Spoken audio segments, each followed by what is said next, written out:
How the sugar industry bought Harvard scientists in 1967. The bribe that made us fat. Project 226. Look at a photograph from a beach in the summer of 1970. Notice something strange. Everyone is thin. There are no gyms on every corner. There are no fitness apps counting steps. There are no diet programs promising miracles. People ate white bread slathered with real butter. They drank whole milk straight from glass bottles. They smoked cigarettes like chimneys. And yet, obesity was almost non-existent. Type 2 diabetes was something your grandfather got in his 70s, not your nephew at age 12. Now fast forward to today. We have the most advanced medical technology in human history. We have entire television networks dedicated to health. We have low-fat everything lining supermarket shelves. We have been obsessed with wellness for 40 years. And yet we are the sickest generation that has ever walked this planet. Obesity rates have tripled since 1980. Diabetes is no longer a disease. It is an epidemic. Heart disease still kills more Americans than anything else. For decades we blamed ourselves. We thought we were just lazy, lacking discipline and willpower. What if the advice you followed your entire life was not a mistake, but a lie? What if it was not just bad science, but an actual crime? A specific crime committed by specific people in a specific room in 1967. This is the story of how the sugar industry bought the most prestigious scientists in the world. It is the story of a bribe that killed millions. And it is the story of how they got away with it for 50 years. To understand this crime, we have to rewind to September 1955. President Dwight Eisenhower was playing golf in Denver, Colorado. He was a war hero, the man who defeated Hitler, the symbol of American invincibility. Suddenly, he felt a crushing pain radiating across his chest. He collapsed on the fairway. He was having a massive heart attack. The news sent shockwaves across the entire nation. If Eisenhower could fall, anyone could. Men were dropping dead in their 40s and 50s. Heart disease had become the leading cause of death in America, and nobody understood why. Was it stress from modern life? Was it the cigarettes everyone smoked? Was it something we were eating? The scientific community split into two warring camps.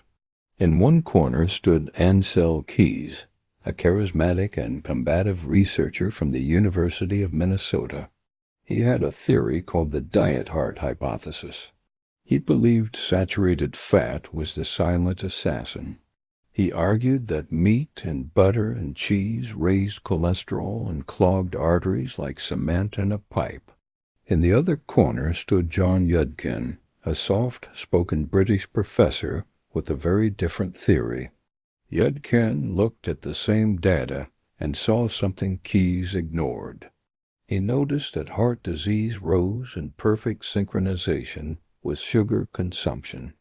But in the last century, sugar intake had exploded from a few pounds per year to over 100 pounds.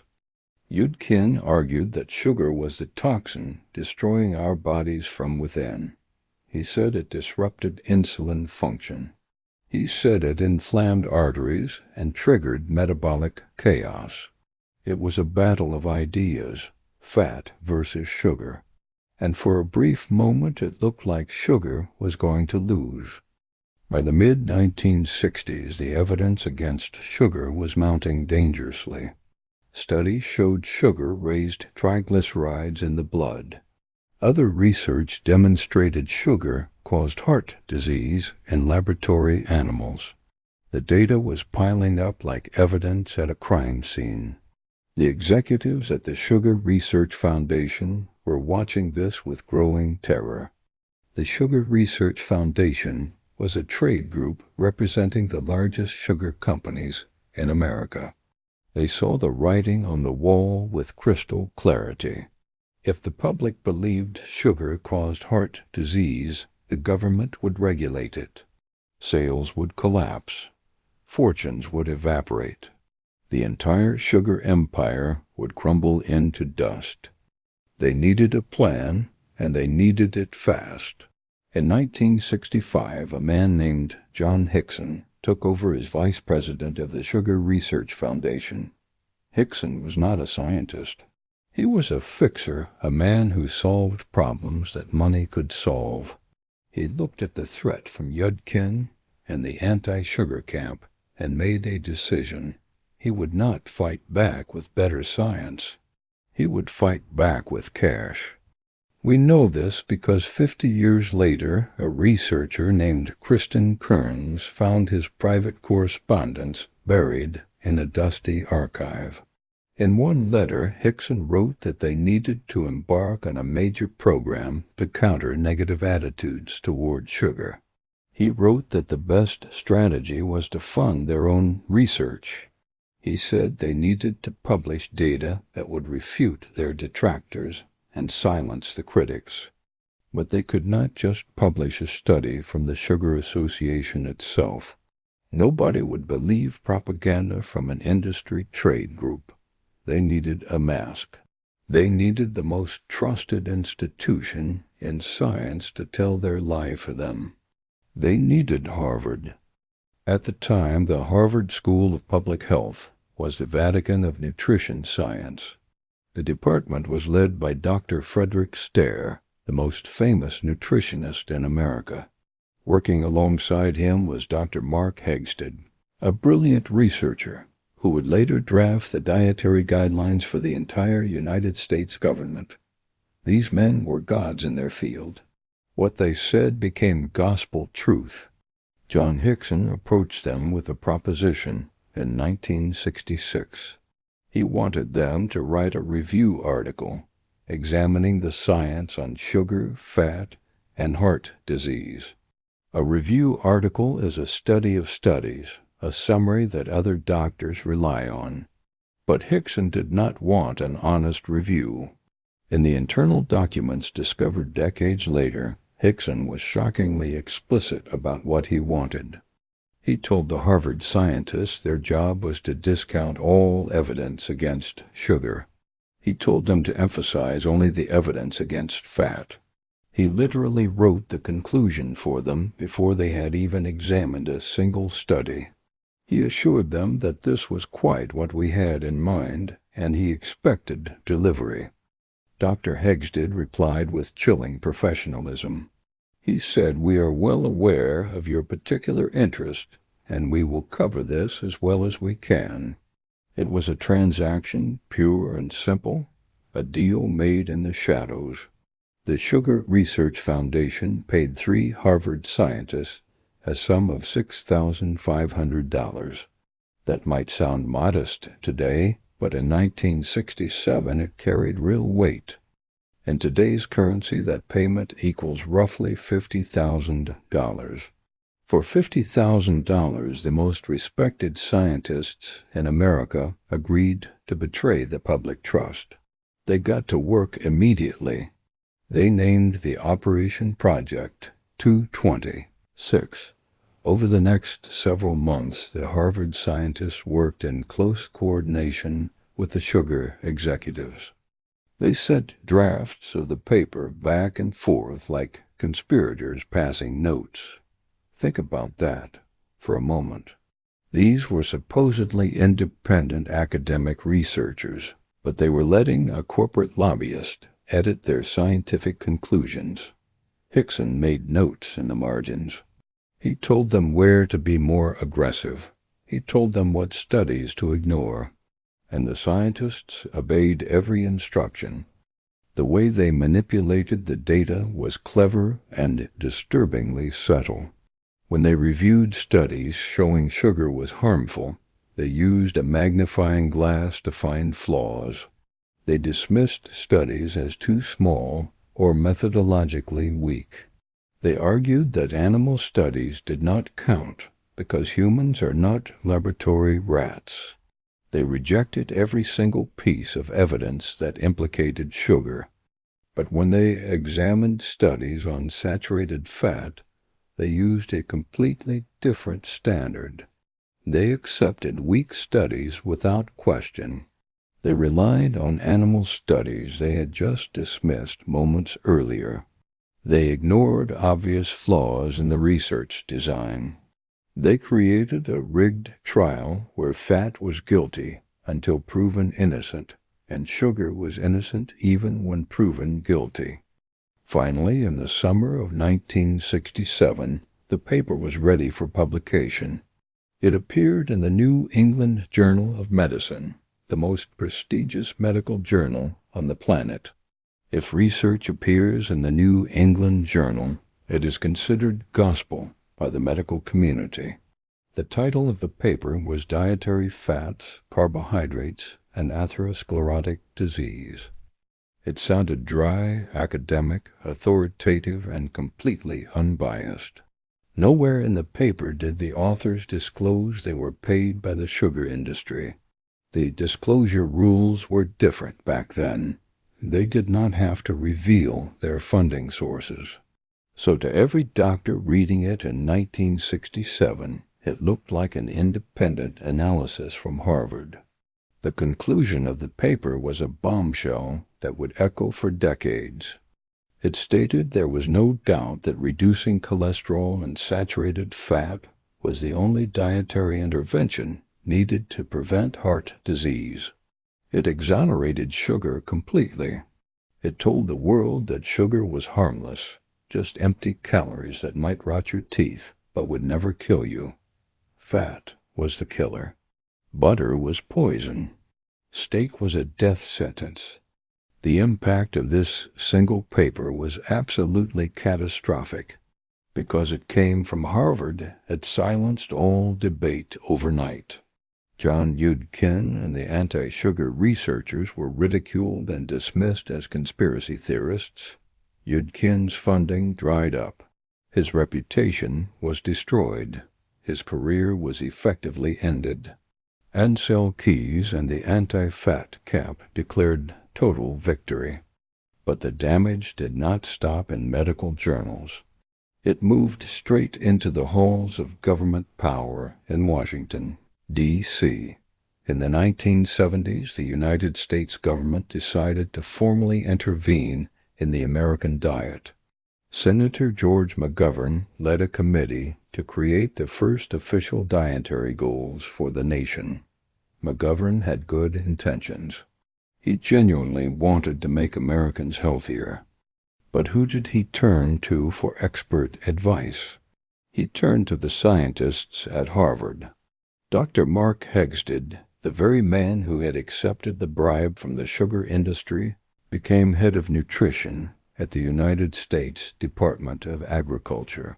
He was literally holding the pen when the government wrote the rules on what Americans should eat. It was like letting the fox design the security system for the henhouse. In 1977, the McGovern Report was officially released to the public. It recommended that Americans should eat less fat and significantly more carbohydrates. It told us to replace meat and dairy with grains and sugar-laden products. The food pyramid was born, and at the base of that pyramid sat a massive foundation of bread, pasta, and breakfast cereal. This was the signal the food industry had been waiting for. If the government said fat was bad, then the industry would give people exactly what they wanted. The 1980s became the golden era of the low-fat revolution.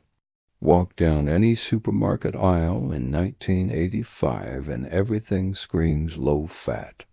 Low-fat cookies, low-fat salad dressing, low-fat yogurt, low-fat everything. But there is a fundamental problem with low-fat food. When you remove the fat, it tastes like cardboard. Fat provides flavor, texture, and satiety. It makes food satisfying. So how do you make a low-fat cookie taste remotely edible? You add sugar, and you do not add just a little bit. You add mountains of it. Yogurt transformed into a dessert with as much sugar as a candy bar. Salad dressing became syrup. Bread became cake. Americans did exactly what the government told them to do. We were obedient citizens. We stopped eating butter and switched to margarine made from industrial seed oils. We traded morning eggs for bowls of sugary cereal. We replaced whole milk with skim milk that tasted like water. We were told to cut fat intake, and we listened with religious devotion. We did everything we were supposed to do. But what happened next? Did heart disease vanish from America? Did we all become lean and healthy? No, the complete opposite happened with terrifying speed. Look at any graph charting obesity rates in the United States. For decades, the line remains almost perfectly flat. Then, right around 1980, it shoots straight up like a rocket, leaving the atmosphere. This explosion in obesity lines up perfectly with the introduction of official low-fat dietary guidelines. It was not a coincidence. It was cause and effect. We replaced a nutrient that makes us feel satisfied, fat, with one that makes us perpetually hungry, sugar. When you eat fat, your body produces leptin, the hormone that signals your brain to stop eating. But when you eat sugar, your insulin spikes violently, your blood sugar then crashes, and just 1 hour later you're starving again, reaching for another snack. We became a nation of sugar addicts trapped in a cycle we did not understand, and it was all fueled by official government advice. While we were getting sicker and fatter, the sugar industry was making trillions of dollars. They had pulled off the perfect crime. They successfully shifted all the blame for their lethal product onto a harmless and essential nutrient. And for decades, nobody had a single clue about what had happened. The scientists who accepted the bribe were celebrated as pioneers and heroes. Dr. Frederick Stare founded the prestigious Department of Nutrition at Harvard. Dr. Mark Hegsted went on to influence national dietary policy for years. They both died as celebrated figures in public health with their secret buried deep in forgotten archives. It was not until 2016 that the truth finally crawled into the light of day. A dentist turned researcher named Kristen Kearns was digging through the library archives at the University of California. She was searching for something completely unrelated. Then she stumbled upon boxes of old letters from an organization called the Sugar Research Foundation.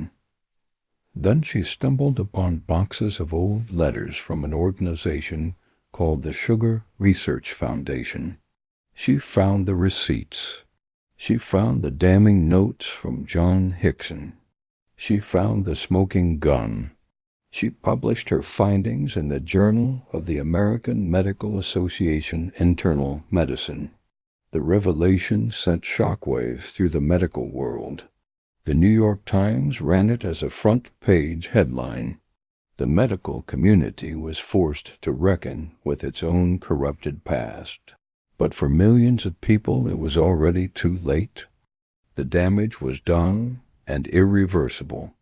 2 entire generations of Americans had been systematically poisoned while believing they were eating healthy. Fathers died young, thinking they did the right thing by choosing margarine over butter. Mothers passed away believing their low-fat yogurt breakfast was the key to longevity. We are still living in the wreckage of Project 226. Just look at the school lunches we feed our children today in America. Pizza with processed cheese, chocolate milk loaded with sugar, sugary cereals marketed as nutritious breakfasts. It is a sugar delivery system designed by guidelines born from 1970s deception. Look at the food we serve sick people in hospitals. Julu, juice, toast. We are literally feeding disease to patients who need healing. And the sugar industry remains as powerful and influential as ever. They continue to fund studies that support their narrative. Their lobbyists still sit on government advisory boards. Right now, they are fighting with enormous resources to prevent labels from clearly showing added sugar content. They are fighting soda taxes in every city.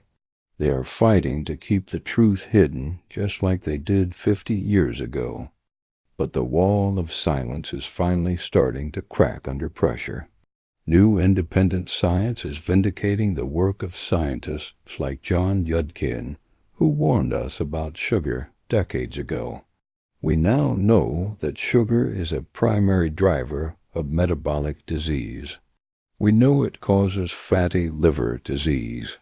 We know it leads directly to insulin resistance and type 2 diabetes.